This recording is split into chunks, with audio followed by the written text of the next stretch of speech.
Lucia.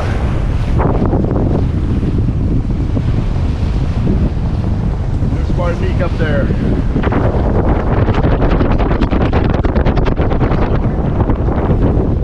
How do you think it is? Oh. They're in the clouds somewhere?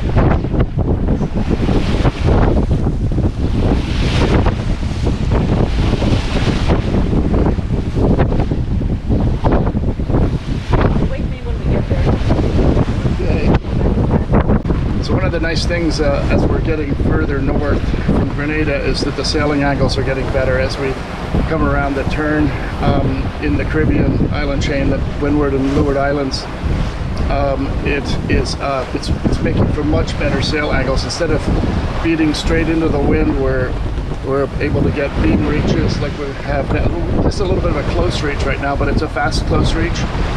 And we waited a day because yesterday it was blowing 30. We were also having work done on the generator, so it wasn't a problem, but we could have left, you know, at noon or something, but we didn't. And largely because the wave state was huge out here. People came in saying it was brutal. So today it's only blowing, apparent we're seeing 22 knots. Typical Caribbean, though. I think that the true wind speed's probably around 19 or 20. But great sailing conditions, really, really fun. What you think there? Yes.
Squall coming. Yep, it's here. Squall's here.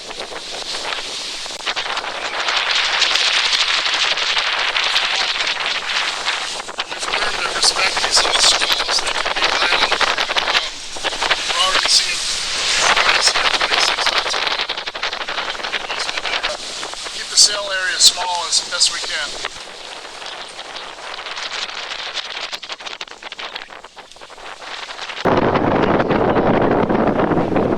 Sails were still going almost 7 knots, so it goes to show. A boat like this is very stiff. It actually likes to sail under reduced sail. It's going to be vertical. It does not like to heel, and so when you have too much sail area out, it just dumps it out. Dumps it out the top of the sail. So we're not sacrificing anything at all speed-wise.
now we're in a little bit of a lull between squalls. Sun's coming out for a minute. See our lines of clouds.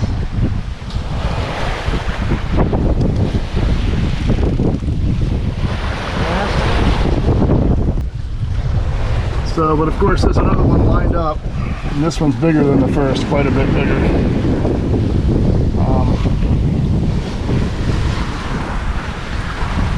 So we're just gonna sit, we're not putting out any more sail or anything, even though we're going about 3 knots right now.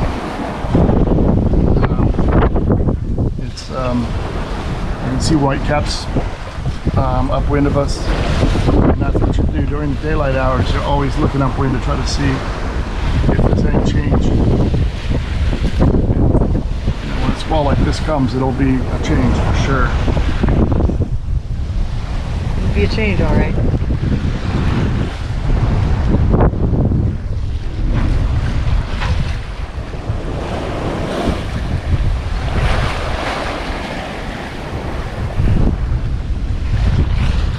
This is anticlimactic. Don't show me. So oftentimes on the backside of squalls, there's almost no wind, and that's what we're seeing now, although we're heading into a second squall, which may have quite a bit of wind. But we're motoring at the moment because we've got, you know, we're reefed and the wind speeds went down to 10 knots and we're basically just bobbing around. And so it's best when that happens, you lose steerage.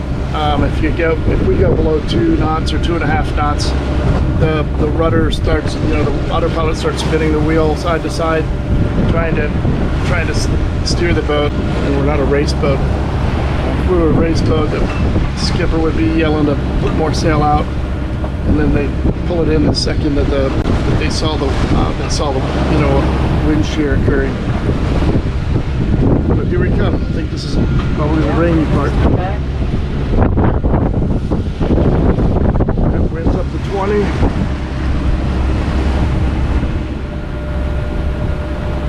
I don't see any reason to get wet. I don't mind getting wet. I'm not made of sugar like the girl. Sugar and spice and everything nice.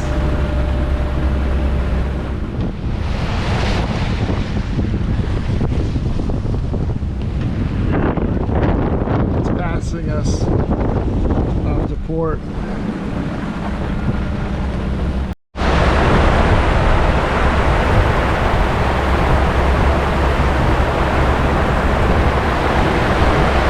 One of the interesting things that happens is the way that rain will settle down the sea state. Oil will do so as well, but rain is about the same. Look at this.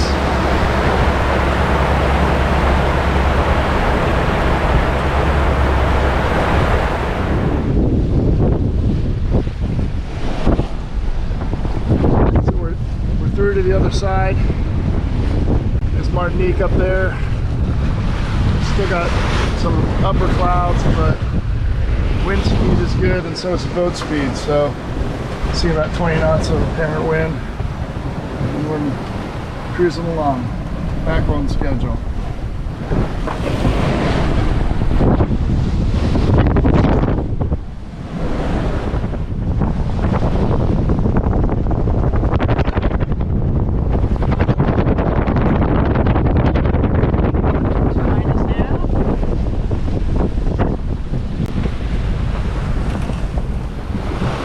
Doesn't even look like much anymore.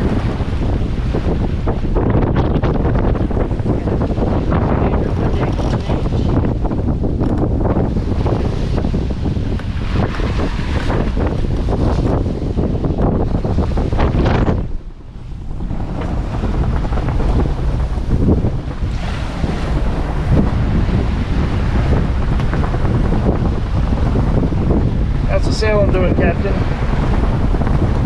Pretty good. We're gonna come in about a mile below where we wanted to, but that's what the winds are making us do. Yeah. We're doing pretty good. We got spun around a bit by the squalls. Strange wind. But yeah, it's all good. It's almost here. There's Martinique through the glass. Everybody complains about wind noise. So, go this way.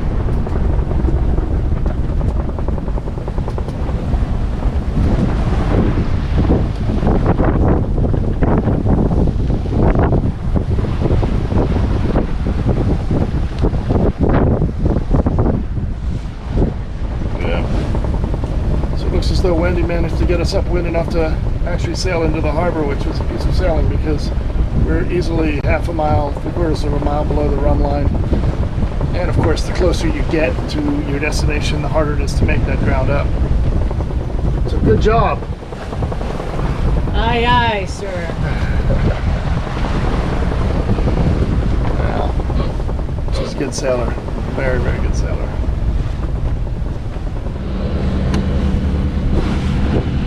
Arrival in Martinique in the rain. Marin, St. Anne, bring it to St. Anne. Don't look Louis, not Louis. This dude just literally ran into the reef at full speed.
Arriving in Port de France in Martinique.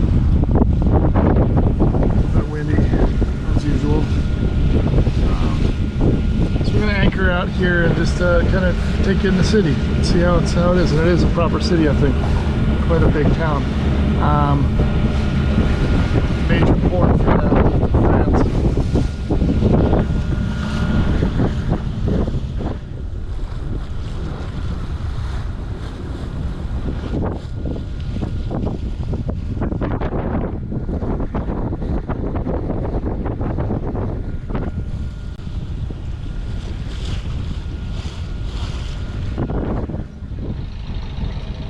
Right under the fort.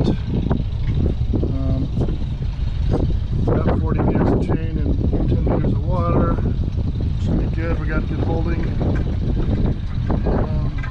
Yeah, this is the anchorage.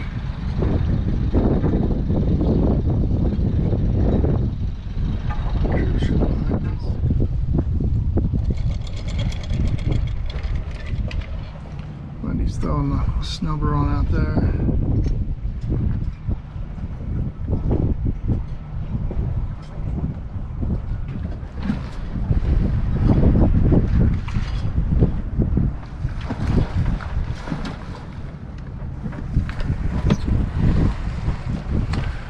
It says in the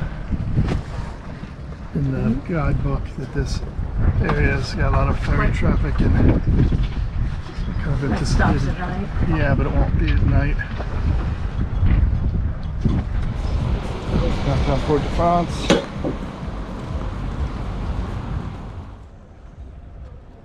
Cathedral.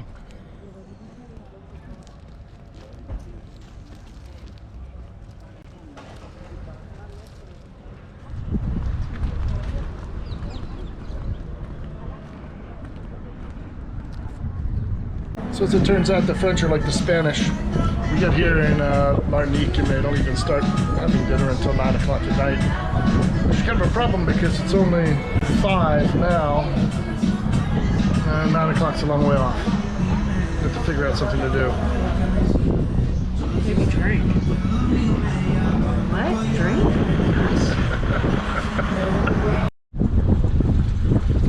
town of St. Pierre, and that these yellow markers out here, these special purpose markers, are a no anchoring zone. And the reason that there was a no anchoring zone is because during the early 1900s, the volcano up on the hill there erupted. You can still see where the flows came down the side of the hill and sunk a whole bunch of ships that were anchored here.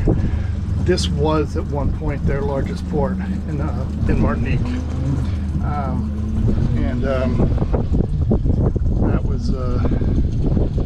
that was the end of that. The whole town was destroyed.